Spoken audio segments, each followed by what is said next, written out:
Movie के start में हम एक आदमी को देखते हैं जिसका नाम होता है ट्रेंजियो। ट्रेंजियो उस टाइम एक एयरपोर्ट पर जाता है और जब वो एयरपोर्ट पर जाता है तो हम उसे काफी परेशान देखते हैं। देखने से लग रहा था कि शायद उसकी कोई फ्लाइट मिस हो गई है, लेकिन असल में उसकी फ्लाइट मिस नहीं हुई थी, बल्कि सच तो कुछ और ही था। इसके बाद रिसेप्शन पर जाता है और वहाँ से पूछता है कि वेस्ट जाने वाली फ्लाइट कब निकलेगी। तब उसे बताया जाता है कि 2 घंटे बाद निकलेगी। तब ये सुनने के बाद ये टिकट लेता है जिससे कि ये टर्मिनल को क्रॉस कर सकेगा। इसके बाद यहीं पर हमें एक लेडी दिखाई जाती है जो कि अपनी एक फ्रेंड जो कि न्यूयॉर्क में थी उसे वीडियो चैट कर रही थी, लेकिन तभी अचानक से उसकी फ्रेंड बेहोश हो जाती है। अब ये देखकर ये लेडी जो एयरपोर्ट पर थी ये काफी परेशान हो जाती है क्योंकि इस टाइम ये अपनी फ्रेंड की मदद नहीं कर सकती। यहाँ पर कुछ लोग टीवी देख रहे होते हैं, लेकिन तभी वो देखते हैं कि एक न्यूज रिपोर्टर न्यूज देते देते बेहोश हो गई है। और सिर्फ वही नहीं बल्कि बाहर और भी बहुत सारे ऐसे लोग हैं जो बेहोश होकर जमीन पर पड़े हुए हैं, लेकिन किसी को भी इसकी वजह नहीं पता। अब जो लोग ये न्यूज देख रहे थे उन्हें लग रहा था कि ये जरूर कोई ना कोई जोक है, क्योंकि इस तरह एकदम से लोग बेहोश कैसे हो सकते हैं। लेकिन ट्रेंजियो जानता है कि ये कोई जोक नहीं है बल्कि ये एक सीरियस सिचुएशन है। यहाँ पर ट्रेंजियो कहता है कि ये अब उसका टाइम है, अब उसे एक्शन लेना चाहिए। इसीलिए वो फौरन से टर्मिनल की तरफ जाता है और वहाँ पर जैसे ही गार्ड डिस्ट्रैक्ट होता है तो ये फौरन से उसकी गन छीन लेता है और सब लोगों से कहता है कि कोई भी मेरे रास्ते में ना आए। इसके बाद ये फौरन से प्लेन की तरफ जाता है और वो फ्लाइट मॉस्को की तरफ जा रही थी और कुछ ही देर में इस फ्लाइट ने उड़ना था। ये प्लेन में मौजूद सभी लोगों को गन पॉइंट पर लेता है और प्लेन को फौरन से उड़ाने के लिए कहता है, लेकिन जो असली पायलट था वो अभी तक प्लेन में नहीं आया था। लेकिन जो को पायलट होता है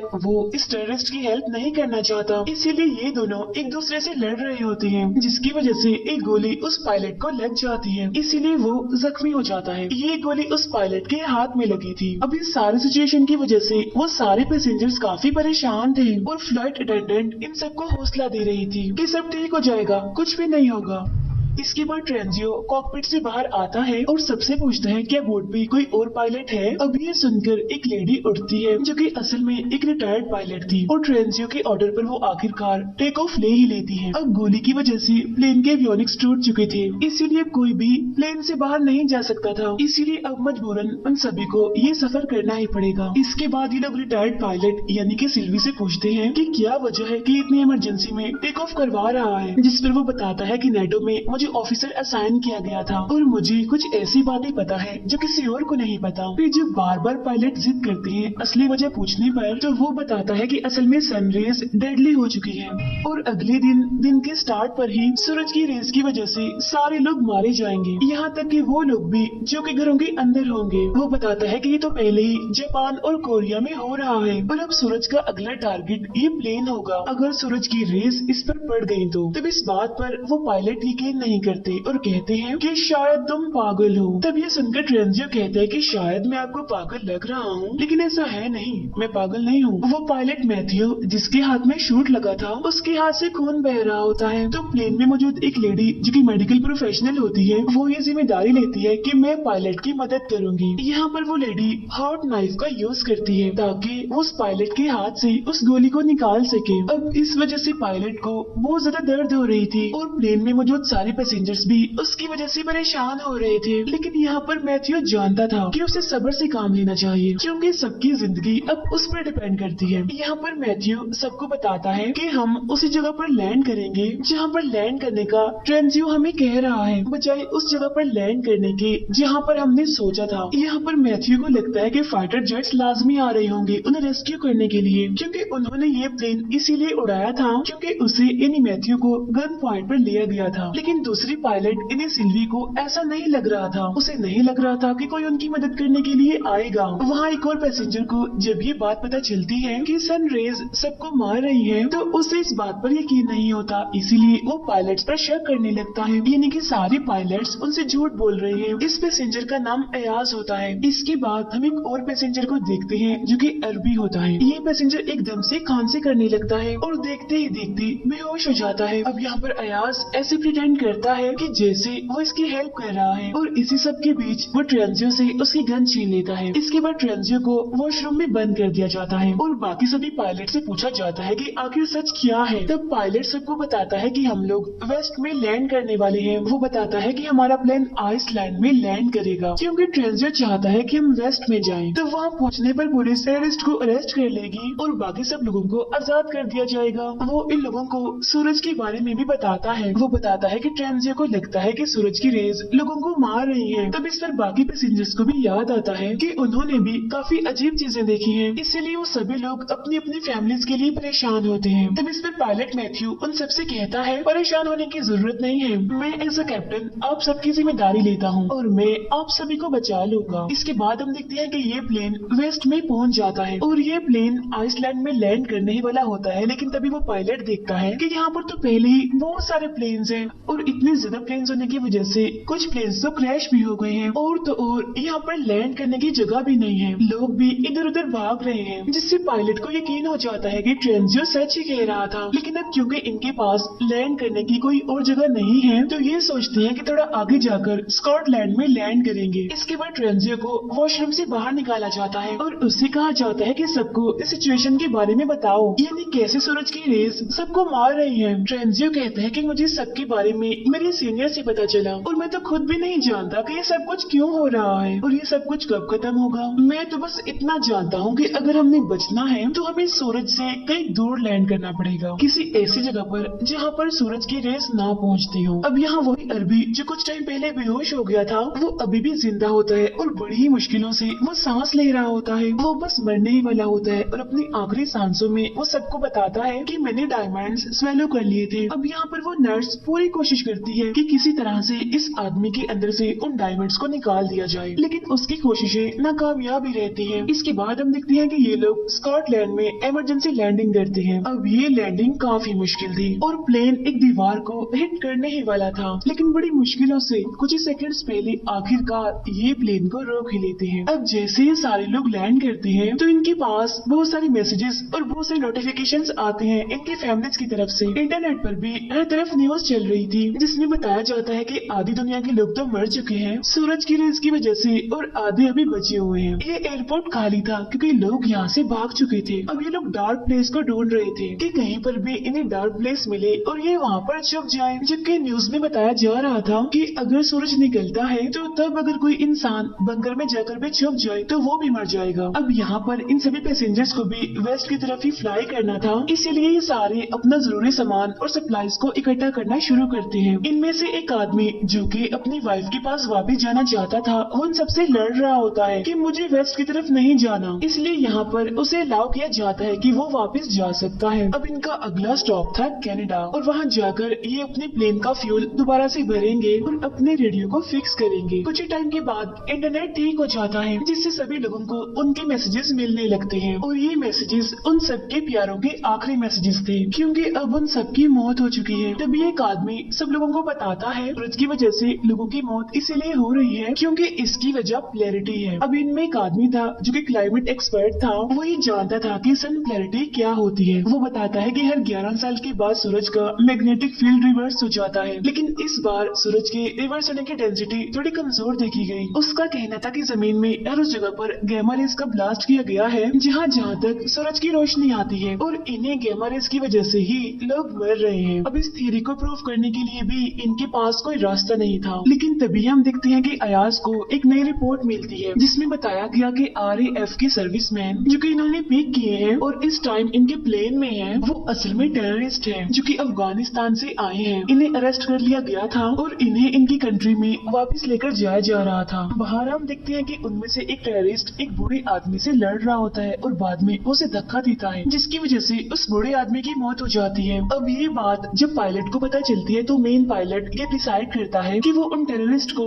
कनाडा में छोड़कर अपनी फर्दर एक दूसरी फ्लाइट लेंगे। इसके बाद ये लोग लैंड करते हैं और अब सूरज निकलने में सिर्फ 2 घंटे रह गए थे। यहाँ पर उन टेररिस्ट को कहा जाता है कि आप रेडियो को रिपेयर करने के लिए यहाँ आसपास कोई शॉप देखें। तब इस बात पर वो 2 पैसेंजर्स को अपने साथ ले जाने के लिए कहते हैं। वो कहते हैं अच्छा ठीक है हम शॉप ढूंढने के लिए जाएंगे, लेकिन साथ में जेकब और गैब्रियल को लेकर जाएंगे। अब यहाँ पर जेकब को तो सारे प्लान का पता था, लेकिन गैब्रियल को इस बारे में नहीं पता था। फिर जब जेकब और गैब्रियल टेररिस्ट के साथ जाते हैं तो जेकब उन टेररिस्ट को रूम में लॉक करता है और गैब्रियल को अपने साथ लेकर भागना चाहता है। लेकिन गैब्रियल, जिसे प्लान का नहीं पता था, वो उनको छोड़कर जाना नहीं चाहती थी। जेकब फौरन से प्लेन की तरफ भागता है क्योंकि उसके पास इतना टाइम नहीं था कि वो यहाँ पर खड़े होकर गैब्रियल को उसके साथ जाने के लिए मनाता। इसीलिए वो फौरन से ही प्लेन की तरफ जाता है जबकि टेररिस्ट उसका पीछे कर रहे थे। यहाँ पर गैब्रियल इस सिटी में रह गई थी और उसके बगैर ही प्लेन टेक ऑफ कर लेता है और वो टेररिस्ट जो कि जेकब का पीछा कर रहे थे वो प्लेन की विंडो पर बुलेट से शॉट करते हैं। अगर प्लेन अपना लेवल एल्टीट्यूड मेंटेन रखता है तो ये विंडो नहीं टूटेगी। इस प्लेन में एक बच्चा भी होता है जो कि काफी बीमार होता है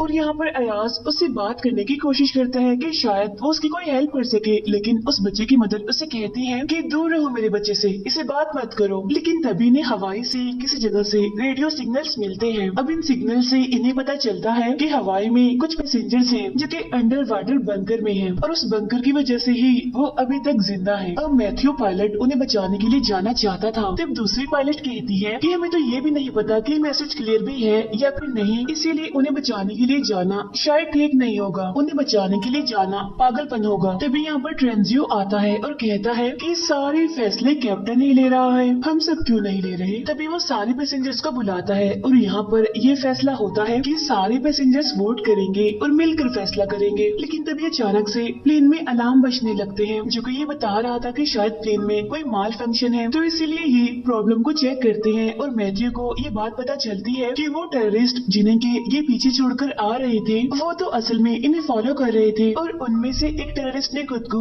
लैंडिंग गियर से अटैच कर लिया है और अगर वो वहीं रहा तो ये लोग सेफली लैंड नहीं कर पाएंगे। इसीलिए मैथ्यू डिसाइड करता है कि वो स्पीड के साथ चलेगा जिससे कि ऑक्सीजन भी कम हो जाएगी और हाई स्पीड की वजह से वो खुद ही गिर जाएगा। लेकिन यहाँ पर वो ये बात याद नहीं रखता कि इनके प्लेन की विंडो भी टूट चुकी है और जैसे प्लेन स्पीड से चलता है तो प्रेशर की वजह से वो विंडो टूट जाती है। प्लेन में हवा तेजी से आ रही थी और चीजें उड़ रही थी। पैसेंजर्स के लिए वहाँ पर स्टे करना मुश्किल हो रहा था। तब यहाँ पर मैथ्यू जल्दी से प्लेन की स्पीड को कम करता है और उसे लोअर एल्टीट्यूड पे लाता है। फिर हम जेकब को देखते हैं जो कि एक लकड़ी का बोर्ड विंडो के सामने रख देता है ताकि हवा इतनी स्पीड से अंदर ना आ सके। अब यहाँ पर जो बच्चा बीमार था उसके लिए सांस लेना मुश्किल था क्योंकि उसे सांस की ही प्रॉब्लम थी। तब यहाँ पर अयाज को एक प्लान आता है और वो उस बच्चे के लिए एक ऑक्सीजन पाइप का यूज करता है। तब ये देखकर उस बच्चे की मदर को काफी शर्मिंदगी होती है क्योंकि उसने पहले अयाज को अपने बच्चे से दूर रहने के लिए कहा था, लेकिन आज अयाज ने ही उसकी मदद की। यहाँ पर कैप्टन उन सबको बताता है कि अगर हम इसी स्पीड के साथ चलते रहे तो हम हवाई में लैंड नहीं कर पाएंगे, इसीलिए वो अपनी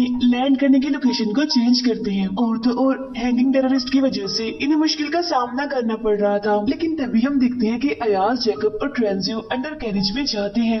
ये प्लेन के फ्लोर पर ही होल बनाते हैं ताकि उस टेररिस्ट को देख सके। ट्रेंजियो अपनी गन का यूज करता है लेकिन ये क्रिमिनल गन को छीन लेता है। वो ट्रेंजियो को मारने ही वाला होता है कि तभी अयाज आकर ट्रेंजियो की जान बचा लेता है और उस टेररिस्ट को शूट कर देता है। अब कुछ देर के लिए अयाज इन सबका हीरो बन चुका था, लेकिन तभी इन्हें यहाँ पर एक और सच पता चलता है और वो ये कि वो अरबी पैसेंजर जो पहले इनके प्लेन में था, ये जिसने डायमंड्स खा लिए थे, वो असल में अयाज की वजह से ही मरा था क्योंकि इन पैसेंजर्स ने उस अरबी पैसेंजर की बॉडी को कनाडा में ही दफन कर दिया था। लेकिन तभी उन्हें ऐसा करता एक लड़का देख लेता है और वो भी एक पैसेंजर होता है इसी प्लेन का। उस लड़के पैसेंजर ने देखा कि अयाज उस अरबी पैसेंजर की बॉडी को काट कर उसमें से कुछ निकाल रहा है। तब यहाँ पर अयाज बताता है कि असल में मैं डायमंड्स को स्मगल करता हूँ और जो डायमंड्स मैंने स्मगल किए थे वो उस अरबी पैसेंजर की बॉडी में थे। लेकिन अब क्योंकि उस अरब पैसेंजर ने इंस्ट्रक्शंस को ठीक से फॉलो नहीं किया था, इसी वजह से उसकी मौत हो गई और तब मजबूरन मुझे उसकी बॉडी से उन डायमंड्स को निकालना ही पड़ा। अब ये सुनकर सारे पैसेंजर्स को अयाज पर काफी गुस्सा आता है और कुछ पैसेंजर्स तो कह रहे थे कि इसको भी टेररिस्ट की तरह प्लेन से बाहर निकाल दिया जाए, लेकिन ज्यादा पैसेंजर्स तो अयाज के हक में ही थे। अब क्योंकि ज्यादा वोट यही थे कि इसे प्लेन में ही रहने दिया जाए, इसीलिए उसे सिर्फ हैंडकफ्स कर दिया जाता है। इसके बाद ये लोग एक जगह पर लैंड करते हैं और वहाँ से ये प्लेन में फ्यूल डालते हैं। अब यहाँ पर हम देखते हैं कि इनके पास जो क्लाइमेट एक्सपर्ट है वो एक बड़ी अजीब बात कहता है कि वो फ्रूट्स जो वो कनाडा से लेकर आए हैं उनका कोई टेस्ट नहीं है, यानी उनका कोई जायका नहीं है। उसका कहना था कि गैमा रेज इतने स्ट्रॉन्ग है कि उनकी वजह से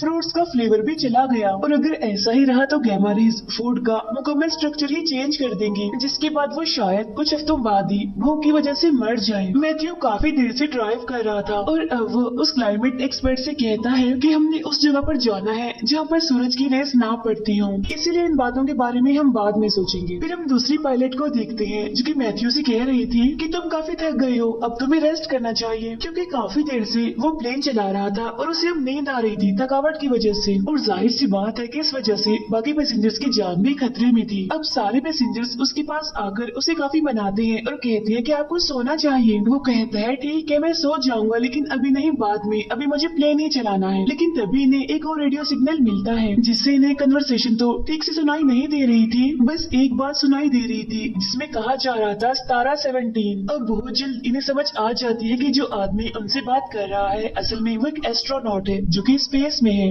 अब ये लोग काफी हैरान थे इस वजह से कि वो जिंदा है और लग रहा था कि शायद वो जमीन पर मौजूद कंट्रोल रूम से बात कर रहा है। अब ये लोग डिसाइड करते हैं कि ये लोग नेटो के हेडक्वार्टर तक जाएंगे, यानी जहाँ से ये सब कुछ शुरू हुआ। वहाँ मैथ्यू जो कि वॉशरूम में गया था, ये सब लोग आकर देखते हैं कि वो तो बेहोश पड़ा हुआ है वहाँ पर। असल में उसके हाथ पर जो गोली लगी थी उसकी इंजरी पहले से ज्यादा सीरियस हो गई थी, जिसकी वजह से पॉइजन उसकी पूरी बॉडी में ही फैल रहा है। तब इन पैसेंजर्स में से जो नर्स होती है वो कहती है कि अगर हम लोग किसी तरह हॉस्पिटल पहुँच जाए तो मैं इसका ऑपरेशन कर दूंगी। अब दूसरी पायलट जिसका नाम सिल्वी है वो काफी परेशान होती है ये सोचकर कि मैथ्यू के बगैर मैं प्लेन अकेली कैसे चलाऊंगी। तब सारे पैसेंजर्स उसे इंसिस्ट करते हैं कि तुम्हें ट्राई करना होगा, अगर तुम्हें इसका एक्सपीरियंस नहीं है तो फिर भी तुम्हें ये प्लेन चलाना है, क्योंकि अब तुम भी हमारी एक आखिरी उम्मीद हो। यहाँ पर हम देखते हैं कि सिल्वी यूट्यूब पर वीडियोस देखती है जिससे कि वो ये समझ रही है कि उसे कैसे प्लेन को लैंड करना है। अब वीडियो दिखना तो आसान था, जब प्लेन को उड़ाना था, उसे लैंड करवाना था, तो ये सब तो बहुत मुश्किल था, इसीलिए सिल्वी काफी घबरा रही थी। अब ये लोग लैंड तो करते हैं लेकिन ये लैंडिंग काफी शेकी सी थी, लेकिन किस्मत से सारे पैसेंजर सेफ थे और सारे खड़े होकर सिल्वी के लिए क्लैपिंग करते हैं। फिर टाइम ज़ाया ना करते हुए ये खुद को 3 ग्रुप्स में डिवाइड करते हैं, यानी इन सब ने अलग अलग टास्क परफॉर्म करने थे, जिसमें से कुछ ने तो प्लेन के फ्यूल को रिफिल करना था,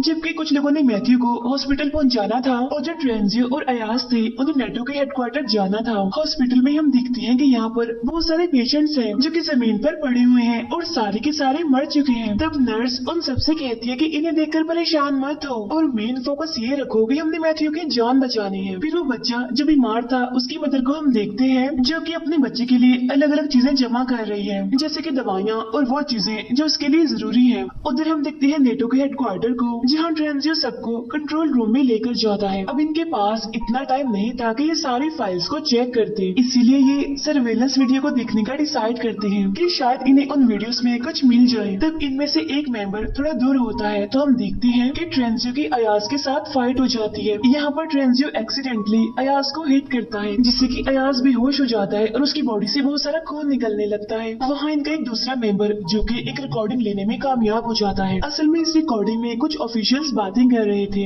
ये बातें एक डैम के नीचे बने बंकर के बारे में थी और उसी जगह का नाम था तारा 17, यानी सेम वही जगह जिसके बारे में इन्होंने रेडियो में भी सुना था। अब जिस लड़के ने ये रिकॉर्डिंग ली होती है उसका नाम रिक होता है। अब इन्हें जाकर ये बात अपने बाकी मेंबर्स को बतानी थी, लेकिन तभी हम देखते हैं कि ट्रेंजियो आकर रिक को बताता है कि मैंने अयाज को मार दिया है। तब रिक आकर देखता है कि उसकी पूरी बॉडी खून में लथपथ है। वहाँ हम देखते हैं कि मैथ्यू की हालत अब पहले से बेहतर है। इसके बाद मैथ्यू को प्लेन में लाया जाता है, बाकी सब मेंबर्स भी प्लेन में वापस आ जाते हैं। ऑपरेशन के बाद मैथ्यू काफी बेटर फील कर रहा है। ट्रेंजियो सबको बताता है कि अब हमें अयाज का इंतजार नहीं करना चाहिए क्योंकि अब वो वापस नहीं आएगा। सभी लोग परेशान थे कि आखिर क्यों अयाज वापस नहीं आएगा, और जब मैथ्यू इंजन स्टार्ट करता है तो ये सारे लोग देखते हैं कि अयाज इनके प्लेन के बिल्कुल सामने था। अब अयाज को प्लेन में ले लिया जाता है और ट्रेंजियो के हाथ बांध दिए जाते हैं। यहाँ पर सिल्वी उन सबको बताती है कि अगर हमारे बल्गेरिया के प्लेन ने काम ना किया, यानी डैम में मौजूद उस बंकर में जाने का, तो हमारे पास इतना फ्यूल नहीं होगा कि हम फर्दर किसी और जगह पर जा सके। और जैसे ये लोग लैंड करेंगे इनके पास सिर्फ 20 मिनट होंगे जिसमें कि ये भागकर बंकर की तरफ जाएं। यहाँ अयाज की तबीयत खराब होने लगती है क्योंकि उसका बहुत सारा खून बह चुका था। यहाँ पर सारे लोग अयाज से पूछते हैं कि ट्रेंजियो ने तुम्हारे साथ ऐसा किया, इसके बाद तुम उसे क्या सजा देना चाहते हो। तब ये सुनकर अयाज कहता है कि मैं नहीं चाहता कि वो मरे, बल्कि मैं चाहता हूँ कि वो हमारे साथ उस बंकर के पास जाए। अब क्योंकि बंकर काफी दूर था तो इसीलिए जैसे प्लेन लैंड होता है तो ये सारे लोग गाड़ियों पर बैठकर बंकर की तरफ जाने लगते हैं। इन सारे पैसेंजर्स को 2 ग्रुप में डिवाइड किया गया था, यानी कि दो गाड़ियों पर ये लोग जा रहे थे। इनमें पहली गाड़ी को सिल्वी ड्राइव कर रही थी और दूसरी गाड़ी को ड्राइव कर रहा था अयाज। अब क्योंकि खून निकलने की वजह से अयाज की तबीयत खराब होती है, इसीलिए अयाज और उसके साथियों की गाड़ी क्रैश हो जाती है। लेकिन पहली गाड़ी जिसे कि सिल्वी चला रही थी वो काफी दूर पहुंच चुकी थी। सिल्वी जल्दी से एक टर्न लेती है और एक आधे खुले हुए गेट से अंदर एंटर कर जाती है। अब एक पैसेंजर इस गेट को टच भी करता है, लेकिन वो पीछे की तरफ गिर जाता है क्योंकि उस गेट में करंट था। अब इन्हें यहाँ पर ये बात पता चलती है कि इन्हें बटन को प्रेस रखना है जब तक ये सारे पैसेंजर्स अंदर नहीं आ जाते, और बटन प्रेस करना इसीलिए जरूरी है क्योंकि जब तक बटन प्रेस रहेगा तो गेट भी ओपन ही रहेगा। यहाँ पर ट्रेंजियो कहता है कि मैं बटन को प्रेस रखूंगा और तब तक सारे पैसेंजर्स अंदर आ जाए। यहाँ सिल्वी ट्रेंजियो के हाथों को बांध देती है क्योंकि उसे शक था कि कहीं ट्रेंजियो उन्हें धोखा न दे दे, इन्हें जैसा कि उसने अयाज के साथ किया। वो ट्रेंजियो से कहती है कि तुम्हें तभी आजाद किया जाएगा जब सारे मेंबर्स अंदर आ जाएंगे, यानी कि वो सारे मेंबर्स भी जो कि अयाज के साथ उसकी गाड़ी में थे। ट्रेंजियो के हाथों को बांधकर सिल्वी और बाकी सारे मेंबर्स अंदर चले जाते हैं। उधर अयाज अपने सारे मेंबर्स को लेकर लेफ्ट टर्न लेता है, यानी वो एक डिफरेंट टर्न लेता है और वो एक डिफरेंट गेट से डैम की बंकर में एंटर करता है। अब क्योंकि ये लोग किसी और गेट से आए थे इसीलिए ट्रेंजियो वहाँ पर अकेला रह गया था, जबकि वहाँ पर सारे मेंबर्स अब बंकर के अंदर पहुँच चुके थे। अब इन सभी लोगों को फाइनली मिलिट्री के लोग वेलकम करते हैं और वो इन्हें बताते हैं कि आप सब अब बिल्कुल सेफ हैं। लेकिन ट्रेंजियो तो बाहर ही रह गया था। वो यहाँ पर अपने गॉड से अपनी की गई गलतियों की माफी मांगता है और सूरज को फेस करने के लिए तैयार होता है। अब प्लेन के सारे पैसेंजर्स तो बच जाते हैं, लेकिन सूरज की रेस की वजह से ट्रेंजियो मारा जाता है और इसी के साथ ही ये मूवी यहीं पर एंड हो जाती है। Thank you for